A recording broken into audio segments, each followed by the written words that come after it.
Packers. So, Jim, we got the Vikings and the Packers in Green Bay. This is a good rivalry game to have on week number 2. Aaron Rodgers at home. The Vikings, coming off, great game. I'm going the Vikings. You don't pick the Vikings. Man, you notice I'm picking a lot of road teams. I probably shouldn't be doing that. Yeah.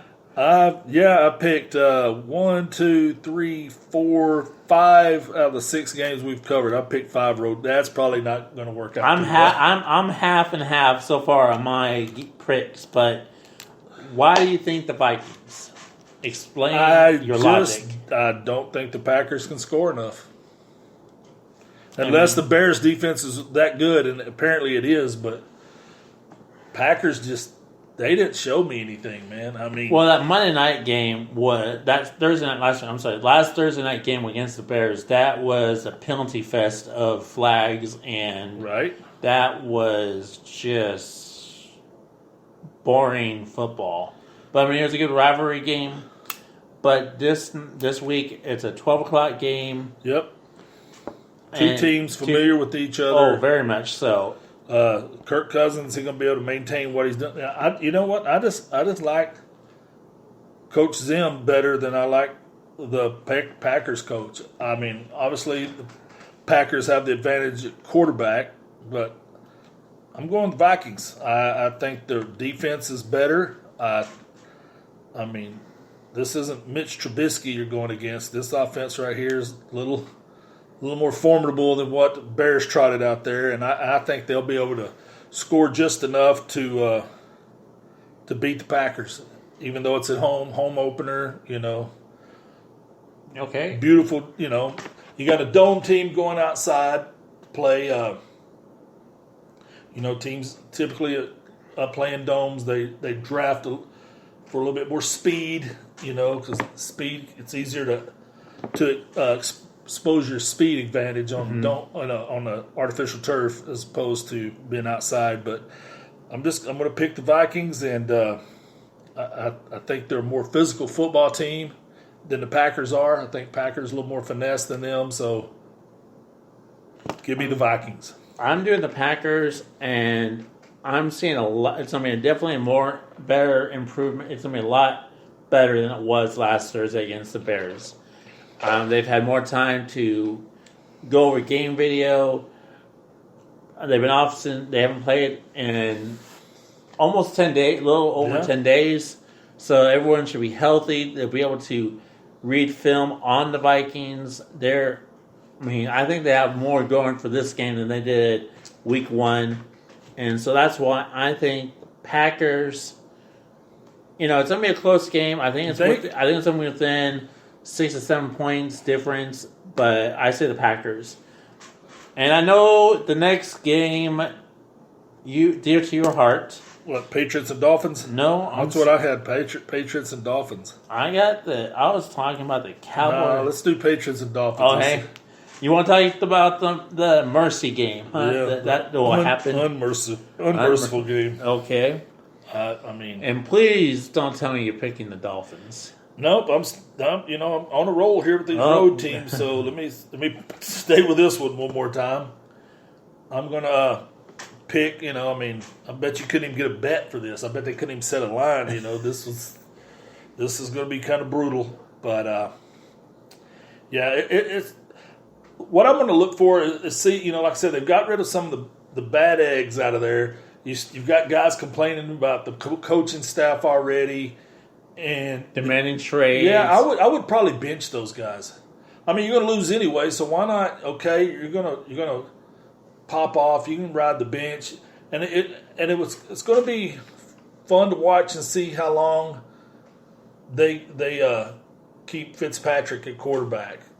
When are you going to turn it over to Rosen, or do you want to put him out there with that bad offensive line and let him get beat up and turn him into a David Carr, where he's just ruined from getting sacked so much, Maybe you're going to keep the journeyman out there and let him take the beating for, this year. But I don't see in the long term, I don't see either one of those quarterbacks being on the Dolphins next year.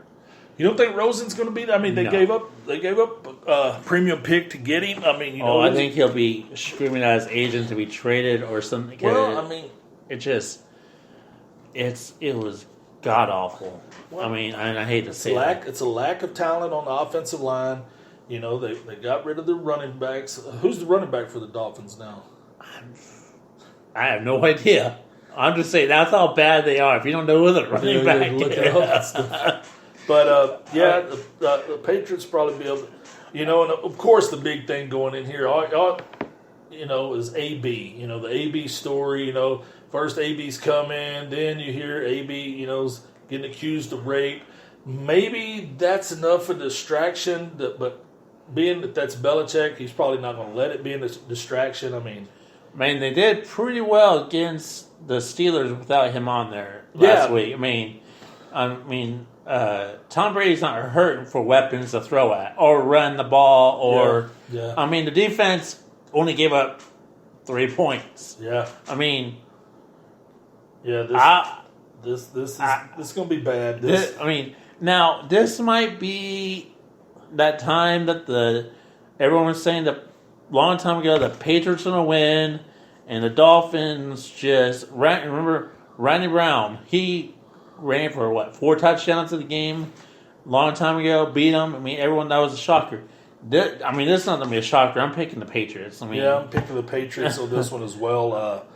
Wonder, just are they going to play Brady more than a half? Or think about it. Are they going to treat this like a preseason game? Are they going to run their starters out there and build up a 28-0 lead and then set everybody down and get the backup some reps?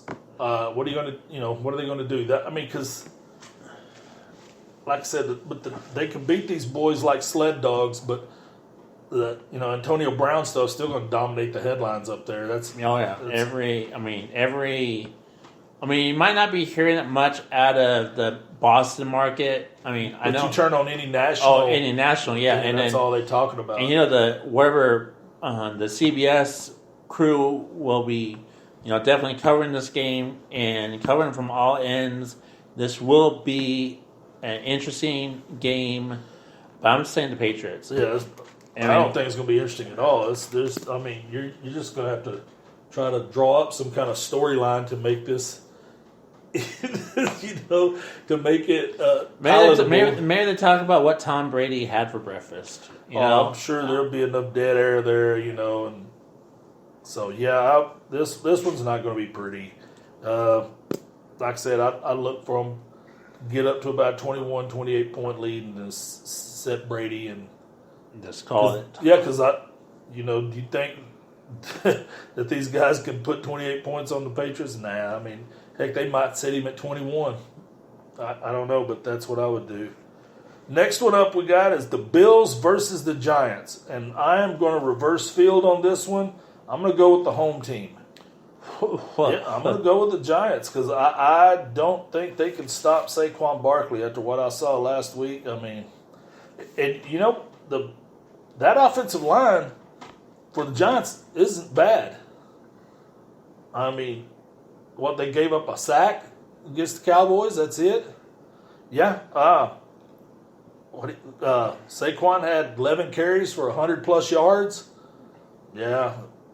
I think they're going to feed him the ball a lot more. Oh, yeah. And at home, the home opener, Eli, lining up. He's going to – I'm going with the Giants, too. I'm saying Eli will probably have 2 touchdowns. It's not going to be I think the Giants going to be hungry for this win, and I don't see it from the Bills. Yeah, and the Giants did put up about 500 yards on the Cowboys, and granted, a lot of that was after the competitive phase of that was over, but maybe that wasn't a mirage. They've got Ingram, he's a weapon.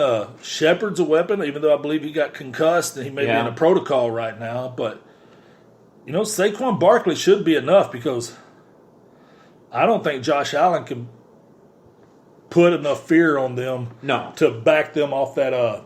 Not at all. Putting 8 men in the box. if they come up, put 8 men in the box, and dare him to throw, It'd be crazy. I don't think he can beat them. Mm-hmm. That's just me. But I think both of these two teams like to think of themselves as a physical teams. I think both of them like to think of themselves as being able to run downhill. And so they're both going to attempt that. It's going to be big boy football. I think maybe, Eli being the wily vet, he can come off play action and hit him for a couple of big plays. And, I'm going to go with the Giants on this one. I'm sure people that play fantasy football, bet if they have Saquon Barkley, I bet they're licking their chops at the thought of what he might do to these guys right here, even though they had a stout defense last year. But that one could be close because you don't see a lot of firepower from the Bills offense. I mean, I just look at them like, they're pedestrian. They're going to come up, hit you in the mouth. You may look at a 17-14 kind of game here, but that's where I'm going with that one. What about you? I'm saying the Giants. I say the Giants probably win by 14. And Think they're going to win by that much, huh? yes, because just the firepower of the run game. Eli's going to have a good home opener. You think he is? Yes, and I think that will be. Giants will come out, go 1-1. Bills will finally show their face and go 1-1 also. But that was the number 2 defense in the whole NFL last year, the Bills. But I still think they can run. I still think they can run on them. And I'm going with the Giants too. Well, next up on the list, we got Seattle traveling to Pittsburgh to play the Steelers.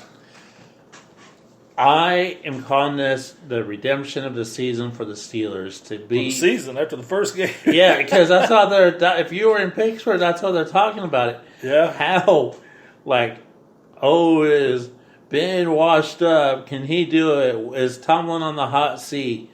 To lose by 30 points on a Sunday night game. Granted, it was against the Patriots. It was against the Patriots. But, I mean, come on. They got to do better than they did last week. You just hope they can. I mean, I say the Steelers are going to win it. They're going to throw the ball. They're going to have a better game than Sunday. I mean, they have to.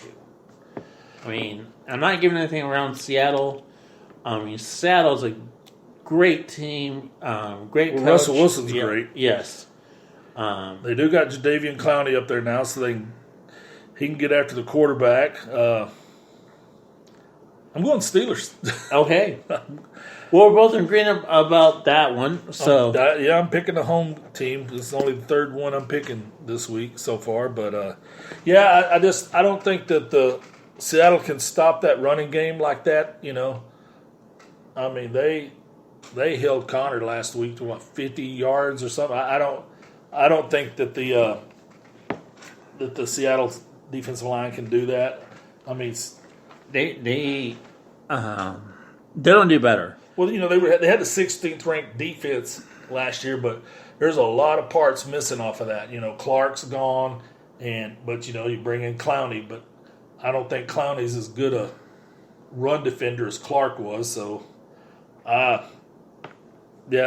still, like I said, the Steelers come out and go 0-2. That would be almost unheard of. But when you look over there, you do see Russell Wilson. I mean, if anybody can put a team on their back and carry them, it's that kid. That kid is very dominant. He's special. I mean, you look at the weapons or lack thereof, and at the end of the game, you're like, how did he do this? How was he able to pull this off with just this cast of characters? But he seems to be able to do it every week almost. I mean, hypothetical, if the Steelers lose, is Tomlin is he on the hot seat? You'd have to say so, right? I mean, just because of the turmoil from last year, and then this year, maybe I don't know, maybe some of the key guys are aging out, but I'm still saying, with that offensive line, I think they'll be able to, and I think their defense will be a little better, so I think they'll be able to get to Russell Wilson.